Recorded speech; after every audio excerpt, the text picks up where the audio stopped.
Your mission, ROCORI, should you choose to accept it, is to get into the minds of children, gain access to their brains, and fill it with vast amounts of knowledge, including book smarts, life skills, respect, manners, social skills, emotional intelligence, and sometimes even the basics, like using the bathroom and loading the bus. You have exactly 173 days to complete this mission, at which point a new batch of recruits will arrive with the exact same directives. The race is on. The clock is ticking. It is our desire to be a leader in public education in central Minnesota. Use technology to help solve the corruption that sneaks into your realm. Be prepared. Have all the equipment ready to go, even masks if you need them. Stay focused. No matter how dangerous the mission, we're dealing with kids' futures here. Be committed and take risks to save the world, one Spartan at a time.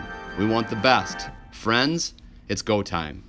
Hello, we're here with Pam Teal. Pam Teal is a high school English teacher, and we were able to come to her senior level English class today and see an activity that has some connections to the book Unbroken. Tell us about that activity today, Pam.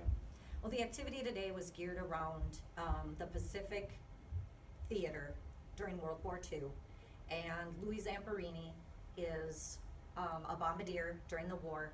The book covers his life from kind of childhood as a troublemaker to becoming an Olympic runner to having the 1940 Olympics being canceled due to World War II breaking out. So he joins the Army Air Corps as a bombardier, and one of the activities that I did with the kids to kind of build team building and do an activity, since we've been reading the novel, we're 8 chapters in, and one of the things is Louis Zamperini and his crew took these B-24 bombers that were these big, huge lugs that were dangerous and scary, and they preferred the B-17s, but they were forced to use these B-24s, and the accuracy of them and the amount of men that came back alive was about 50%, so it was dangerous missions that they went on.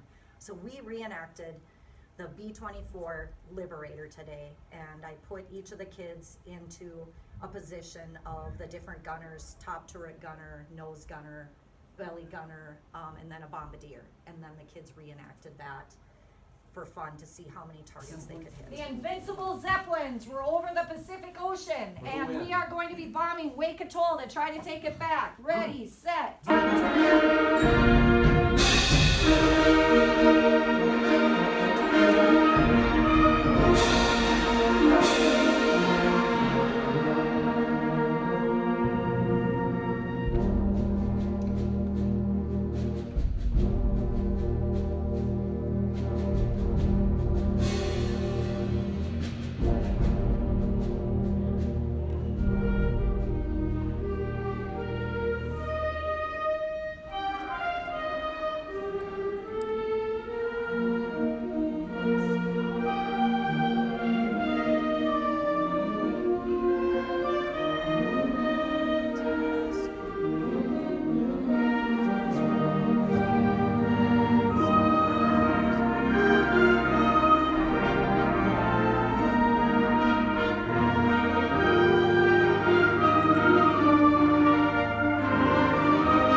Today, Pam, during your activities, you had kids doing all different elements within the bomber. Some were on top of the table, some were at the end, and they all were throwing paper at different containers as part of your activity. What was your takeaway today? What were you hoping the kids would take home with them today from your activity? Okay, well, I wanted them to learn some team building and to have fun, number one, because a lot of these students don't love to read, they don't love English.